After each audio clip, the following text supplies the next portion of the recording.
Want to stop juggling spreadsheets, calendars, and a dozen apps just to run your rentals?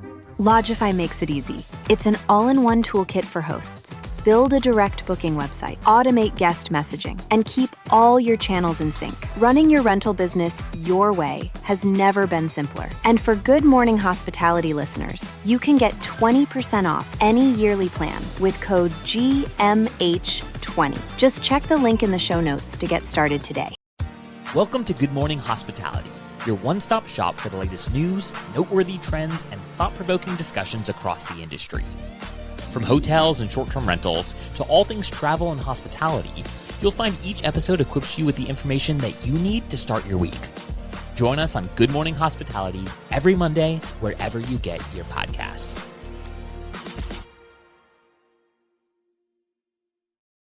Good morning.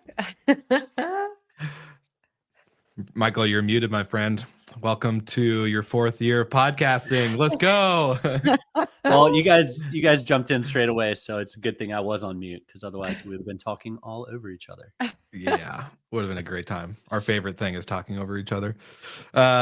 Just kidding. But happy Monday. So good to see you guys again. How we doing? How was the weekends? Brandy?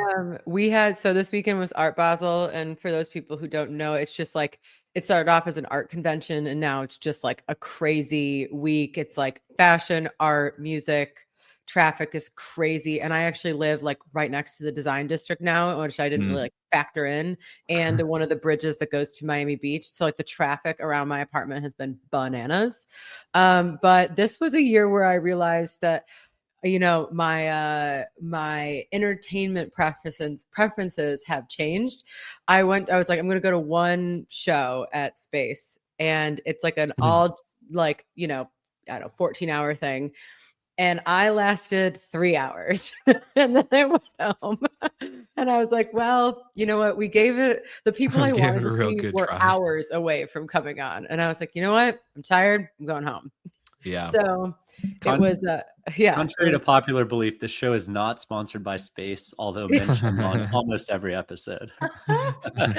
So yeah, that was funny. It was just like seeing what, like how, and like also Art Basel here, like it's so crazy how many people come for it. Like, and from all over the world. It's wild because there's a Basel in the original Basel in Switzerland, but there's so many Europeans that are here. You know, sold out weekend. The number of people we couldn't accommodate any late checkouts because we were totally sold out, and people were not happy about it. And it's like, there's nothing I can do. Like literally nowhere to put you. I saw one of my favorite artists, not DJ artists, but actual artists. Alec Monopoly was there. I was a little jelly. I got to meet him in Vegas during the F1 race. It was super fun. But that's fun. Yeah, I think you posted something on your Instagram. I saw one of his pieces on the wall, and I was like, man, take me back to Vegas. The good days. Don't worry, Verma this year's in Vegas. You'll be back there in no time. Gosh, can't wait. It's going to be a real shit show. Yeah. Yet again, our weekends couldn't be any more different, Brandy. Yeah. I had a local family-oriented Christmas parade. So that sounds nice, though. A good old so time. Wholesome. So wholesome. So that's what we do in small towns. We look at outer space. Are you decorating the house? Like, what's the Christmas decoration level right now? 95%. We just gotta finish the tree off, but we're there. We're ready. Well, speaking of the tree, I know our guest, Rich Sippos with the Extend team, said he's got his tree up. Hasn't fully pulled out the ornaments yet, but I know he's going to complete and get that tree fully decorated soon. So should we get going and bring on our amazing guests? Let's do it. All right. Oh, and one thing. Sorry, housekeeping before bringing on Rich. For all the listeners, next week is our last episode of the year. We're going to do our predictions recap, covering the predictions we did early in the beginning of 2024 and see how successful or how on the money we were with our predictions. And then we are done for the rest of 2024. So don't miss out. Tune in and let's bring on Rich.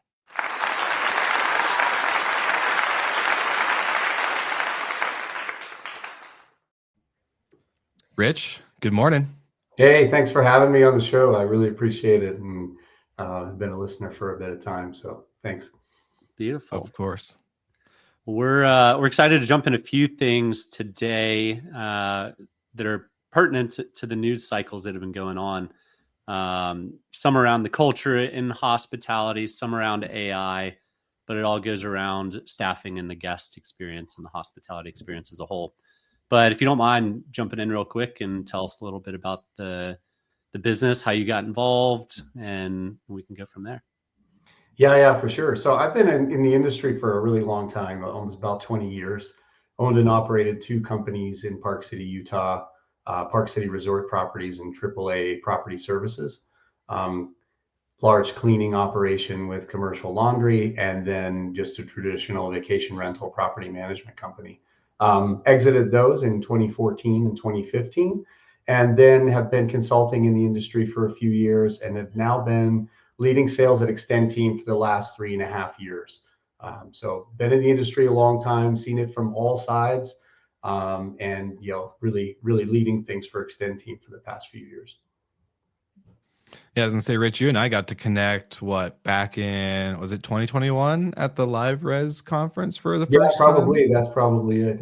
Yeah, give or take. So yeah, you've been in the industry for a good minute, and I remember when we first met, kind of you giving me the rundown on Extend Team, which we actually we became a customer shortly after. I know we use Extend Team with our property management company, but for the sake of the overall article, right, going into culture, I want to get your opinion, because one of the things I actually got to ask some hired guns, aka CEOs that were not the founders in the industry. So Matt Loney, Demi Horvat before Rohit came in to take over as CEO at AirDNA, and Steve Davis and a couple others. And one of the things I asked the question on was culture and building a culture remotely versus in person, kind of what their preferred method was in order as like a leader to really obviously curate a good environment for their team and employees. But want your take on this, because you guys staff many property management companies all over the world, and obviously you guys aren't in person. So how do you kind of take culture when it comes to digital or like in person / remote?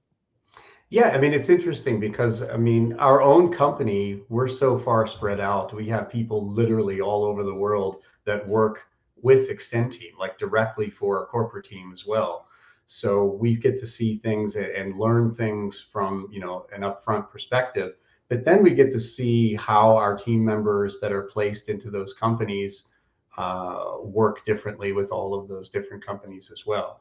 So we can definitely see, talking about the article, we can definitely see when that the U.S. and especially the U.S. I mean, Europe, I think is a little better when it comes to hospitality, in my opinion. But the U.S., you can certainly see that it's built on cost effectiveness, efficiency, and it's pushing towards that direction even more every day. Keeping the culture of hospitality within our businesses, I think, is the key to their success and our success as well. Yeah, and just so our listeners know, the article is called "Culture Eats Hospitality for Breakfast" on Skift, if you want to check that out. And it just kind of compares mostly Southeast Asian countries and their level of hospitality versus kind of Western Europe and the United States, and how you have these kind of moments along your journey in some Asian countries where hospitality is ingrained in even those little moments. And then you might be at a cafe in the south of France and you just feel like a nuisance for being there. And so it goes into a lot of other things about culture and the economics of culture and things like that. But I think it's interesting when we talk about the remote work versus in person and how that can affect, whether or not you have offshore teams or not, trying to build that culture. And interestingly, at Romy, we have a very large Filipino, team, and they cover all sorts of different departments, not just guest experience, but everything from accounting to HR, all of that. And I actually think that team has the strongest culture in the company. They have their parties that we have are actually probably some of my favorites. I think that kind of also speaks to the Filipino culture of hospitality and I don't know, just general friendliness and enthusiasm that they, even though they're spread out throughout the country and from us across the world, they bring like that ingrained level of hospitality to work and make a remote work situation as fun as they possibly can for themselves. For sure. So I guess my follow-up question, Rich, going into obviously like cost effectiveness is a big driver for at least American businesses and hospitality. How do you see this shifting? Do you think there's a shift that could happen? Because like the article stated, culture is being eaten for breakfast or for lunch or whatever the title was. I don't have it pulled up in front of me, but I'm curious. Do you think it could change? Yeah, I mean, I think it can. I think the companies that embrace culture, the companies that understand the importance of a human connection, the importance of having that experience that you get when you go to a particular place that you love. These are all emotional experiences. Even the purchase of a vacation rental home, it's still an emotional purchase in most cases. Yeah, some people are having these properties for specific investments, but still the majority of these purchases are, we love this place, we should be coming back to this place, and we can rent this place out and earn some money from it. That's still the case for a lot of people buying vacation rental homes. So craving that experience is still part of human nature. I think the service industry as a whole, like, there's been such amazing changes since the pandemic. People are moving away from the industry. Wages are lower in our industry than others. So in that case, they're moving to other industries. And we've seen, especially, during the pandemic, when you go to a restaurant, the staff is lean. Still in a lot of places, in a lot of hotels and a lot of companies, their staffs are still very lean. So people are moving away from those businesses. So it's even more important that culture is in play to retain those employees too. So I'm hoping that everybody realizes, yeah, you can balance that cost effectiveness, but still retain that hospitality.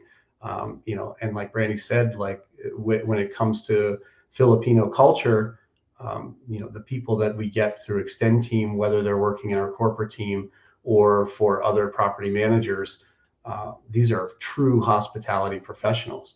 So they live and breathe, hospitality. It's amazing.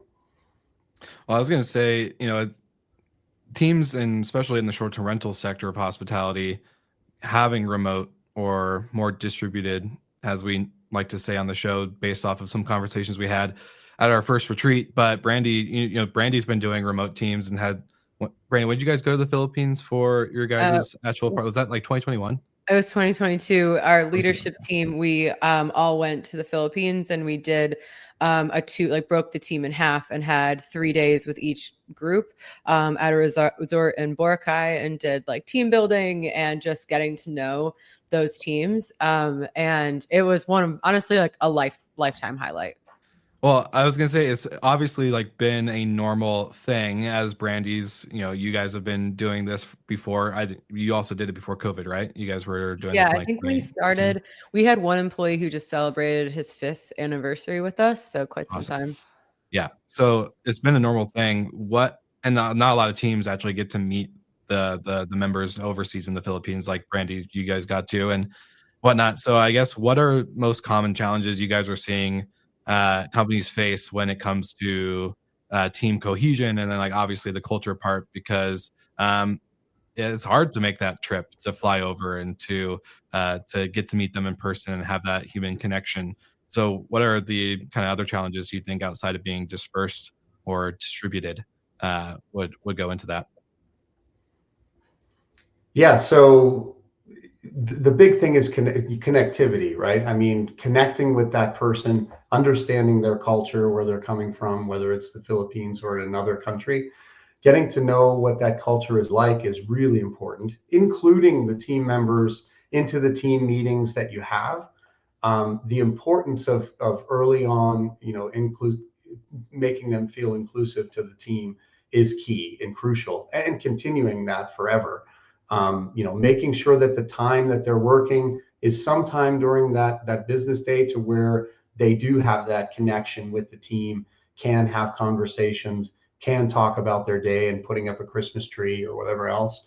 All of those little things are huge. And then some of the best things that I've seen is putting the team members' pictures and bios on the website. Like, that's huge. I mean, they're truly a part of that team. They're truly an integral part of the team. So putting them out there to show everybody that they are, as a part of that team is a huge thing for anyone. So it's no different there. Nice. So fill us in a little bit on the business model. Are you guys helping find full-time employees? Or are you guys hiring part-times and able to kind of use the same employee across multiple businesses? Yeah, so traditionally, like, our main product was to provide full-time team members to companies. Recently, we've launched our Tailwind product, which is technology with Extend Team, shared team in the background. So really opening 24/7 guest communication through Extend Team for any size business. So whether you're a host or a super host, or someone that's just managing 3 or 4 of your own properties, Extend Team can now, pool all of your communication into one place and provide that with a shared team as well. So that is a viable product for companies through Extend Team as well. So not just I love that.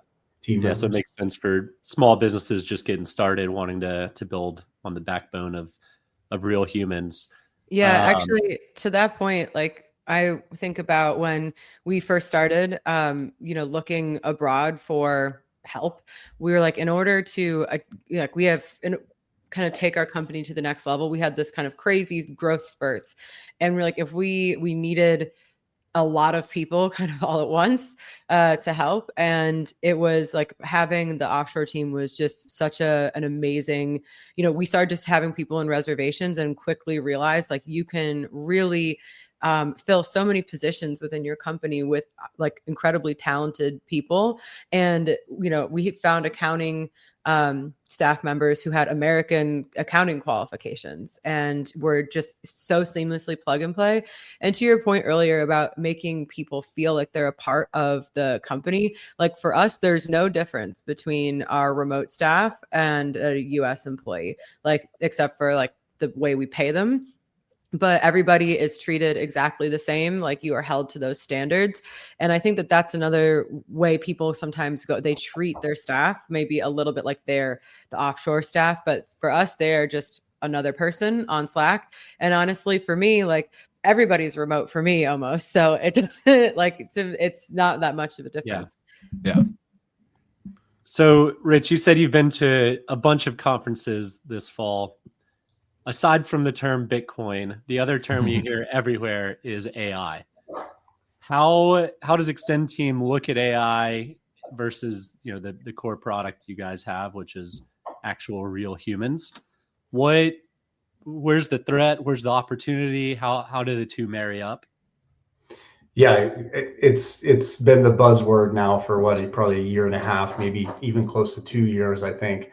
More and more companies touting AI within whatever they're doing. But with Extend Team, I think that still having that human experience is absolute necessity. Yes, we can power things with AI behind the scenes, making teams be more efficient. Especially with our Tailwind product too, making information readily available to somebody quicker. Yeah, you can do that with AI. Understanding questions, especially when it comes to chats and messages that come through, we can quickly get information using AI.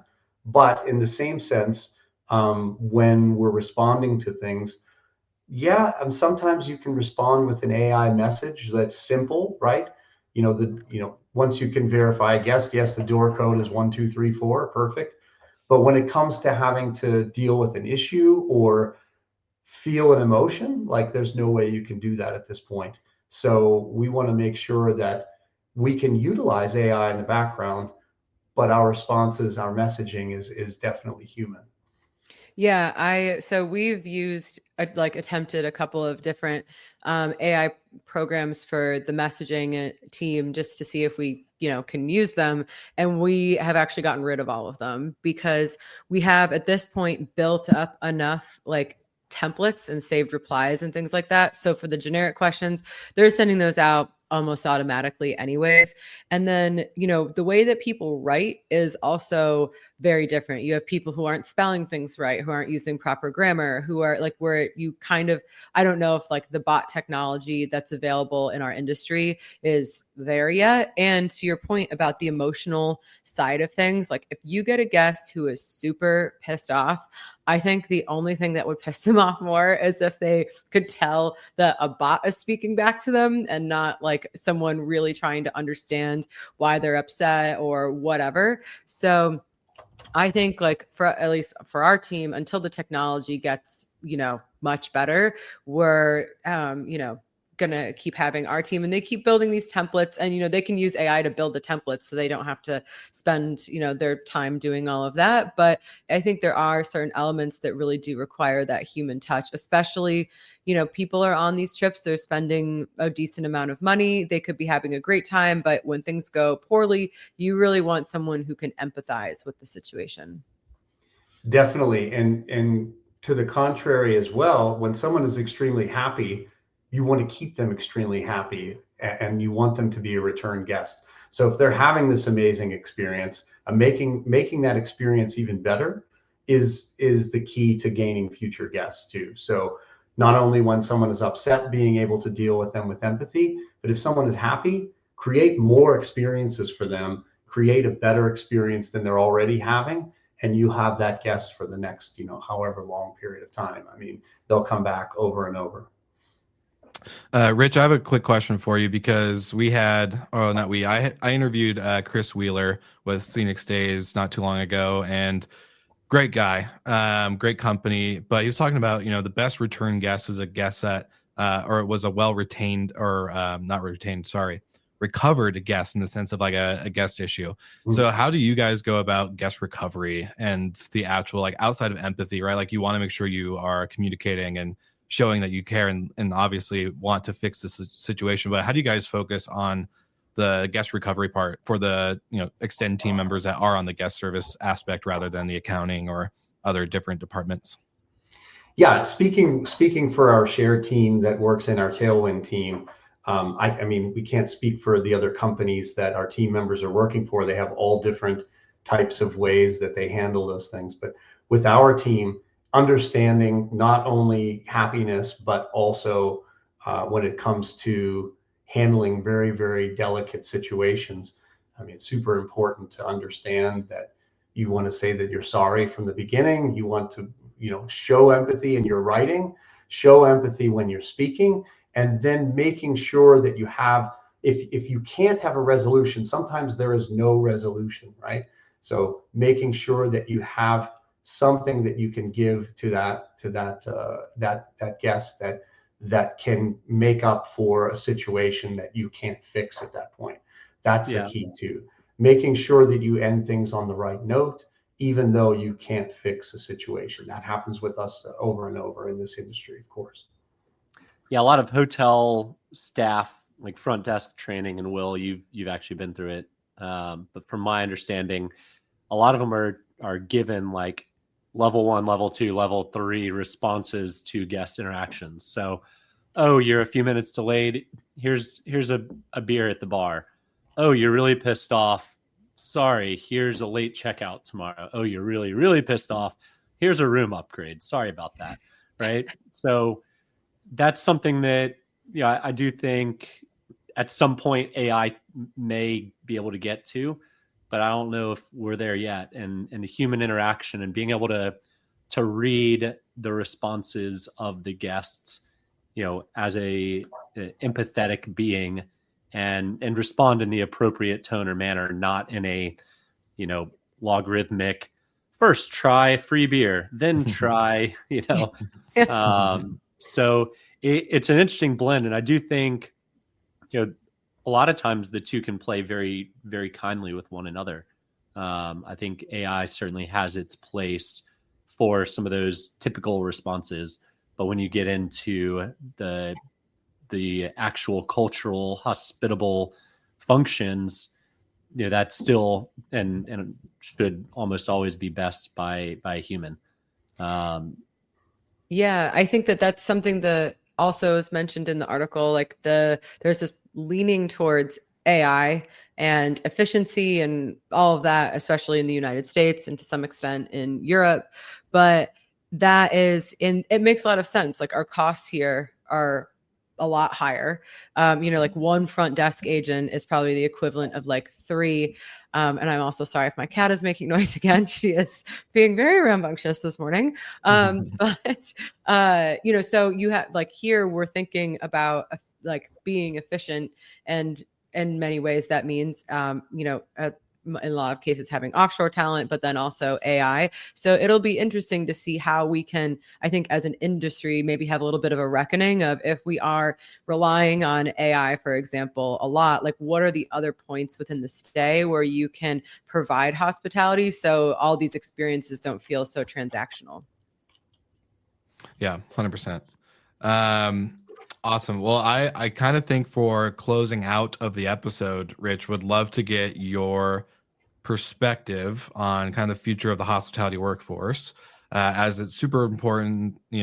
I know terms like human capital get thrown out there a lot, and obviously AI, and there's all this technology.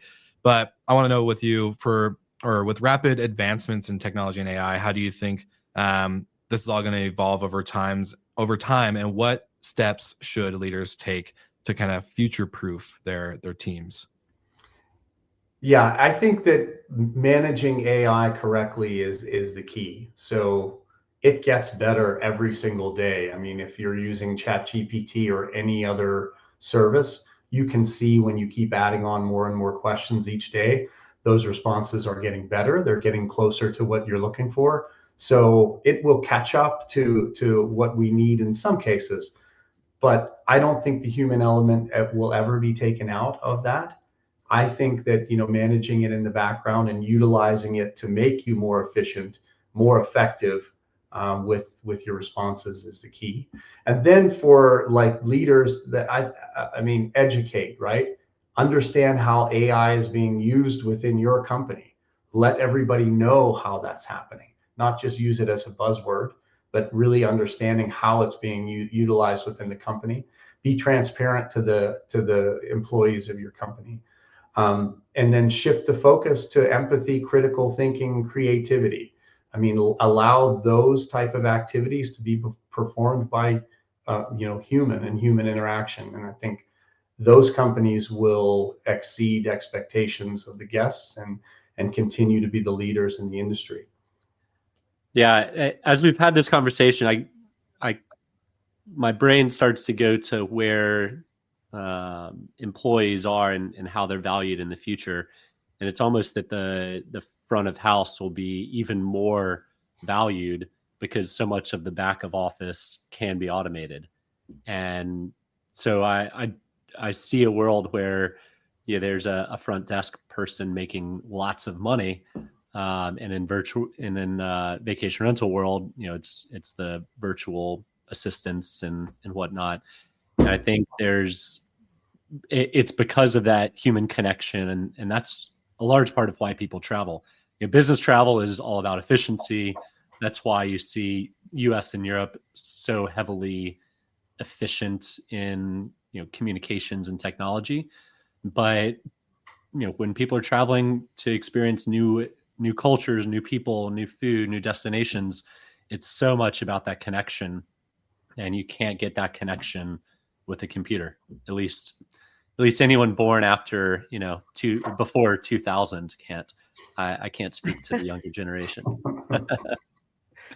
Yeah, no, I think it was an interesting point about like a front desk or a concierge or someone being paid a lot, because I imagine that by that time, like they'll be solving the really complex problems, and it takes a really special set of skills that I actually don't really think can always be taught on how to be in tune with like people, and having so much of our lives are spent on screens, especially younger generations, that those interpersonal skills will become more and more valuable because less and less people will have them. So, I mean, I don't know how far off in the future that is, but I could see a world where, one of the higher paid people is like your central concierge or front desk person. Awesome. For sure. All right, Rich. Well, we always end on a quick rapid fire of our guests. So as short and sweet of answers as possible. When you're traveling with your family, are you looking for a beach or a ski market? Yeah, that's a great question. I think it depends on the season because we're big skiers. So if it's in the winter, we're looking at ski markets, right? And if it's the summer, we're not looking to go to South America though. We're looking to go to the beach. So yeah. All right. Seasonal. Off of that, what's your favorite ski resort? My favorite ski resort ever is Powder Mountain in Utah on the backside of Ogden. By far my favorite. Wow. All right. And not staff or work related, but would you rather travel to the Philippines or to Colombia? I would rather travel to the Philippines simply because, I would get some good interaction with our team. And it's gorgeous. It is so beautiful. I feel like Philippines is definitely a trip I would probably say too, because I feel like Colombia, you can always kind of like, it's easier to get to. It's not that hard. It's closer. Yeah, the Colombia's Philippines awesome. is a haul. Yeah. You are, Yeah. it takes a minute. Yeah. Like I spent a day and a half watching Brandy's Instagram stories while she was getting to the Philippines. Not even at the Philippines. Listen, what's the point of doing it if you're not putting on Instagram, 100%. Favorite vacation rental conference?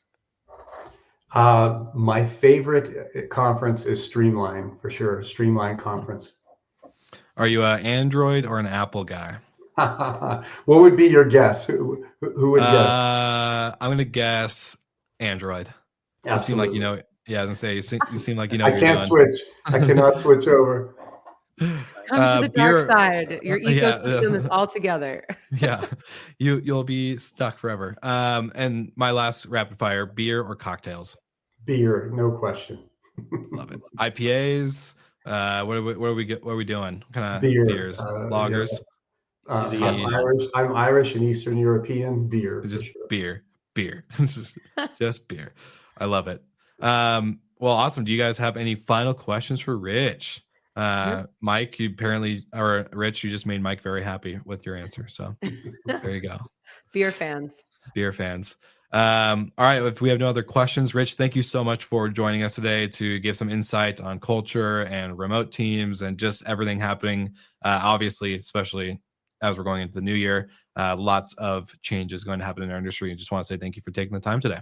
Yeah, thanks again. Happy holidays, everybody, and Happy New Year. So I know that everybody's going to have some time off at the end of the year, so that's exciting. Yes, some much deserved time off. This GMH crew has been worked to the bone. I got to give them some breaks.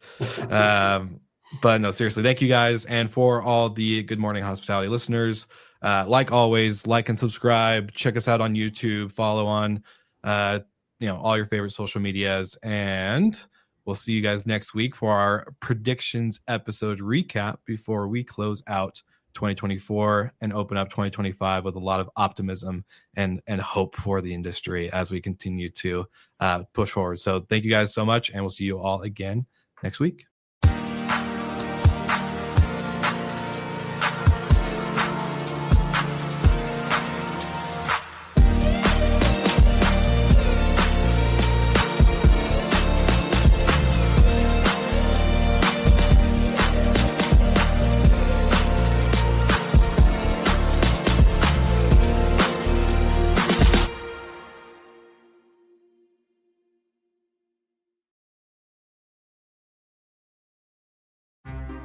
Want to stop juggling spreadsheets, calendars, and a dozen apps just to run your rentals?